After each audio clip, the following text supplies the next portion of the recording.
વાલા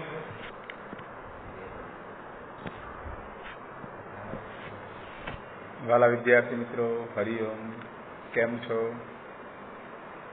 ચાલો, આજના વિડીયો લેક્ચરની અંદર આપણે પાઠ નંબર 20માં આપત્તિ વ્યવસ્થાપનમાં ચર્ચા કરવાના છીએ.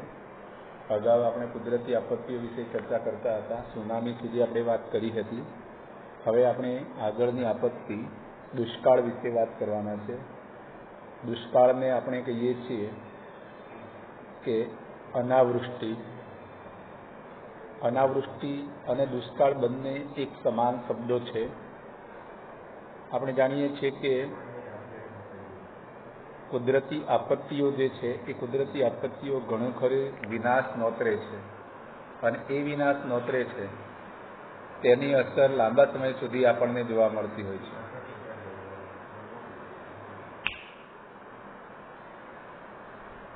તેની અસર માત્ર મનુષ્ય ઉપર નહીં, સમગ્ર જીવસૃષ્ટિ પર અસર જોવા મળતી હોય છે. ખાસ કરીને દુષ્કાળ પડવો એટલે વરસાદ ઓછો પડવો, અને આ વરસાદ ઓછો પડવો એના કારણે અનાજ અને પાણી, આપણી જે પ્રાથમિક જરૂરિયાત છે એ પ્રાથમિક જરૂરિયાતને આપણે પૂરી કરી શકીએ નહીં. એટલે પશુ પક્ષીઓ, પ્રાણીઓ, વનસ્પતિ અને મનુષ્યો, દરેક સજીવ સૃષ્ટિને તેની ગંભીર અસર જોવા મળે. મોસમી આબોહવાના વિસ્તારોમાં અનિયમિત વર્ષા ઋતુ કે ઓછા કે નહિવત વરસાદને કારણે આવી દુષ્કાળની સમસ્યા ઉદ્ભવતી હોય છે.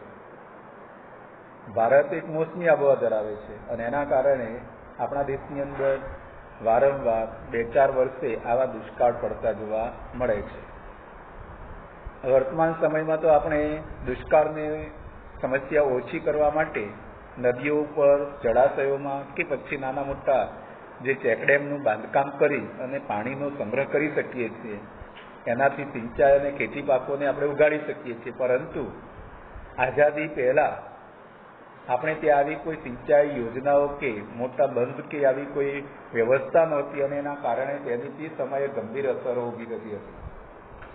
આવી દુષ્કાળની પરિસ્થિતિમાં ખેતી પાક, અનાજ કે જીવસૃષ્ટિ ત્રણેયને પાણી વગર જે આપણે કહીએ છીએ ચલાવી લેવું પડે છે.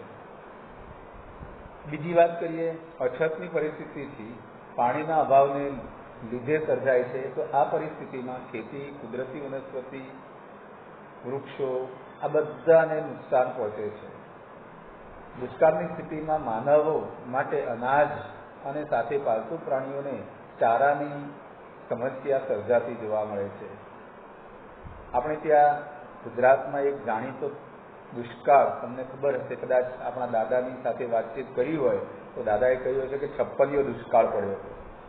અને 56યો દુષ્કાળ એટલો ભયંકર હતો કે એક માણસને ખાઈ શકે એવી પરિસ્થિતિ સર્જાઈ હતી. પ્રાણીઓ, પાંદડા, વૃક્ષો આ બધાને ખાઈ શકતા હતા.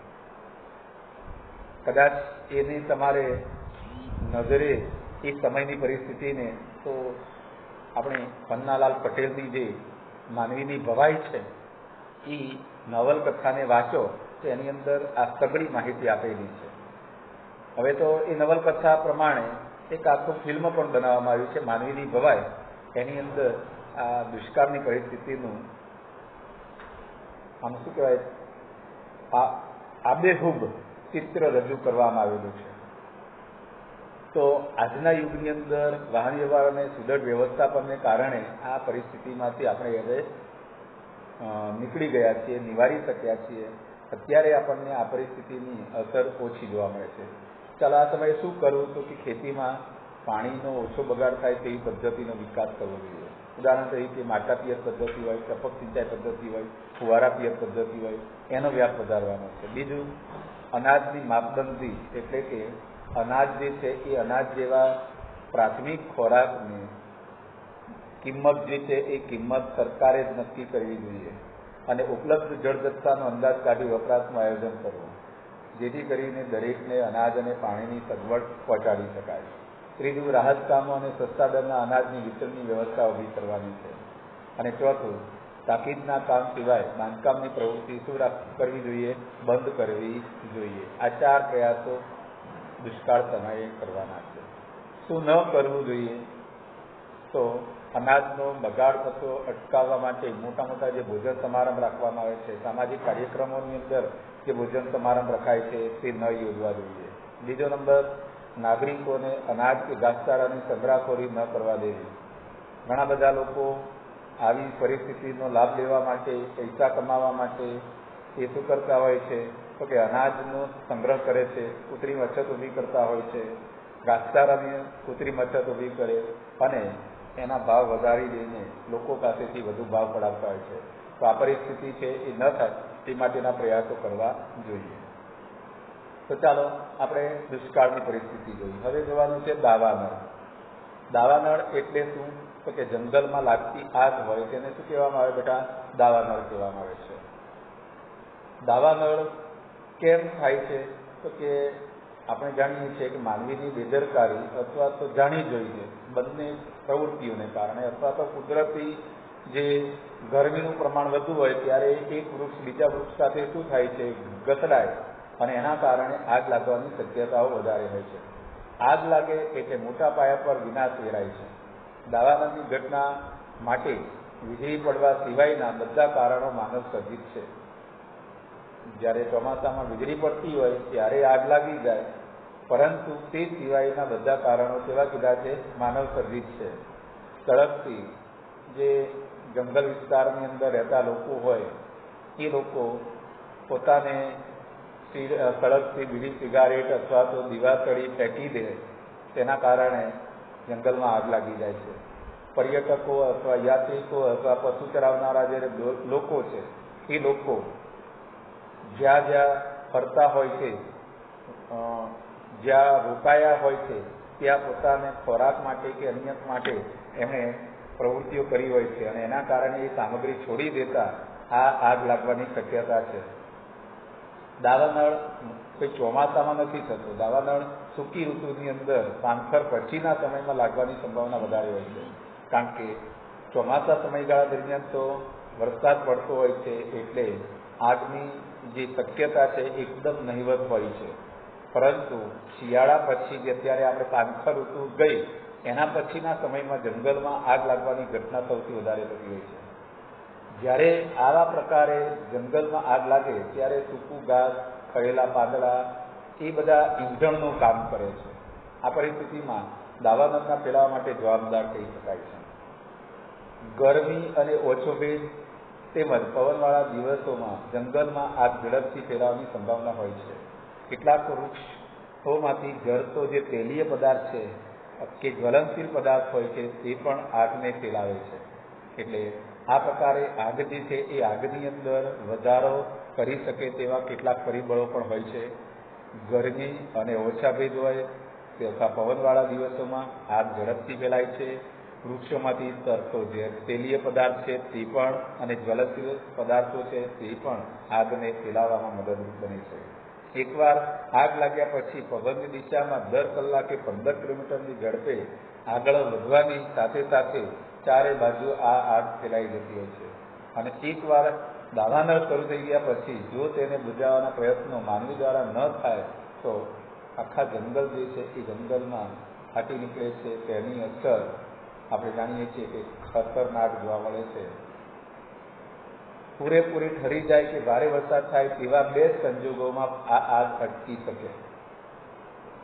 આગ લાગ્યા પછી તે પૂરેપૂરી ઠરી જાય અથવા કોઈ ભારે વરસાદ પડે તો જ આ આગ લાગી શકે છે. એવું કહેવાય છે, આપણે જાણીએ છીએ કે એમેઝોનના જંગલોની અંદર, એમેઝોન એટલે દક્ષિણ અમેરિકાની અંદર એમેઝોન નદીના કિનારાના વિસ્તારો આવેલા છે.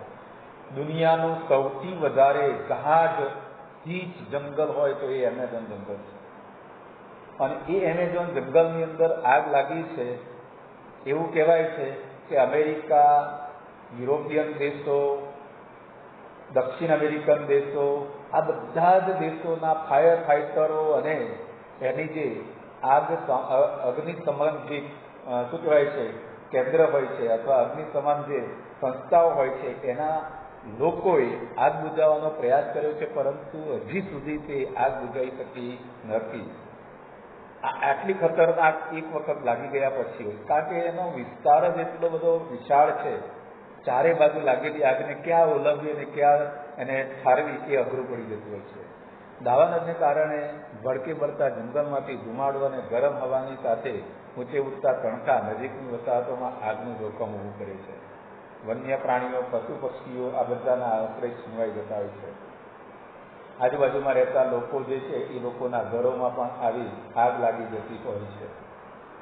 તો વિદ્યાર્થી મિત્રો, આગ લાગે છે તો એ આગ લાગે તે સમયે શું કરવું જોઈએ? હવે તો વન વિભાગની સૂચના મુજબ જ વર્તવાનું છે. સૂકી ઋતુ દરમિયાન જંગલ ક્ષેત્રમાં ખાસ પેટ્રોલિંગ ગોઠવવાનું.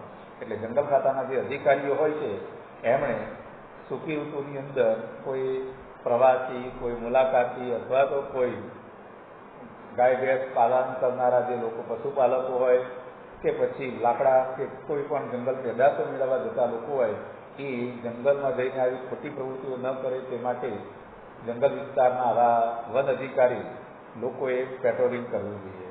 પેટ્રોલિંગ એટલે શું કરવાની? તો આંટા ફેરા કરવા, જેથી કરીને જંગલમાં આગ લાગે તો આપણે એને બુઝાવી શકાય. બીજું, દાવાનળ બુઝાવવાની ખાસ તાલીમ વન વિભાગના કર્મચારીઓને આપવાની, જેથી કરીને આ દાવાનળને સારી રીતે આપણે બુઝાવી શકાય. ત્રીજી વાત, હવે શું ન કરવું? તો વન ક્ષેત્રમાં પ્રવાસ કરતા સળગતી બીડી કે ચીજો વગેરે ન ફેંકવા. બીજું, દાવાનળની નજીકની વસાહતોમાં રહેતા લોકોએ વન વિભાગની સૂચનાઓને ના અણવગણવી. મતલબ કે વન વિભાગ જે સૂચનાઓ આપે તે પ્રકારે નજીકની વસાહતોએ વર્તવાનું રહેશે. તો આ હતી આપણી કુદરતી આપત્તિઓ, અને એ કુદરતી આપત્તિઓમાં કઈ રીતે બચવું તેની આપણે માહિતી જોઈ. હવે પછીનો બીજો વિડીયો લેક્ચર આવશે, જેની અંદર માનવ સર્જિત આપત્તિઓમાંથી કઈ રીતે આપણે બહાર નીકળી શકીએ તેની ચર્ચા કરીશું. તો અત્યારે આપણે આટલે સુધી હરિઓમ, આવજો.